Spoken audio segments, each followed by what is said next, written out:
Now, recently you were at an Agricultural Land Commission meeting. I was wondering if you could describe a public meeting. I was wondering if you could describe what this was about and what happened. Sure. Well, we were trying to save a farm in Langley, and this was a farm that was going to have an overpass put through the middle of it. So it was basically dissecting a really old farm. And the farmers in Langley are very passionate, and there's a very, very aware group of people, because Langley is basically a transportation nightmare as far as I could tell. I went over and stayed in Langley. I stayed in a motel on the side of the highway surrounded by 10 fast food restaurants. I had to get through about 4 intersections to get to this old farm. And when you look at it, it's amazing. It's got a lot of potential. But again, transportation seems to be highest and best use over there. And it's not transportation, you don't often see alternative transportation uses. You see building more capacity for vehicles. And I think highest and best use should be a local agriculture, definitely. So what was happening in the meeting? What were people coming out to say? They were asking the Agricultural Land Commission to consider its mandate, protecting farmland. And the commission was there. They were actively listening. So they probably had 2 hours worth of people, the public, talking about what farming means to them.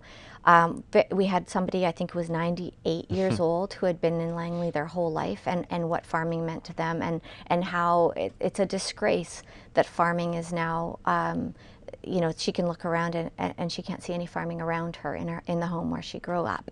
So you see young people saying they can't get onto farmland, it's disappearing, the cost is too high, so if they want new farmers, this is the wrong direction.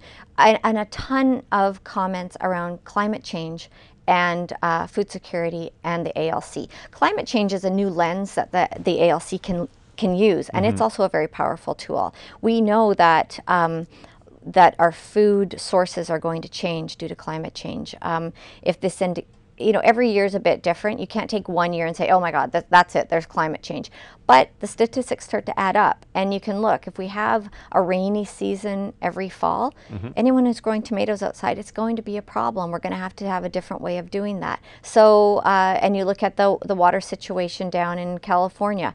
There's all these minor changes that are actually, for agriculture, are massive changes. So if we're not becoming more self-sufficient in BC, unfortunately we're going to be dependent on places that won't be able to supply us anymore, and then we're going to have a problem. So do we want to eat, or we want to drive our car on a 6-lane highway? I think a lot of people are becoming quite aware that eating is a priority. Speaking of eating, we're just about out of time, so I was wondering if you could walk us through what we have here on the table. Definitely. So I tried to bring something seasonal every time. Right now, I did talk about tomatoes. There are still some amazing tomatoes that are out there. I've got flat leaf and curly leaf parsley. I've got feta cheese from Vancouver Island, and olives. They're not from Vancouver Island yet, but you never know with climate change. So this is a warm pasta. I'm putting these cold ingredients on it.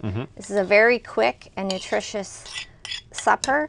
There's a lot of chopped garlic in this, and you can add pepper. You add a bunch of olive oil, and you've got yourself the most delicious quick dinner. This is fast food in my house. You just toss it together. You go down to a local bakery and grab some bread, and you've got an amazing meal. So that's our local treat for this show.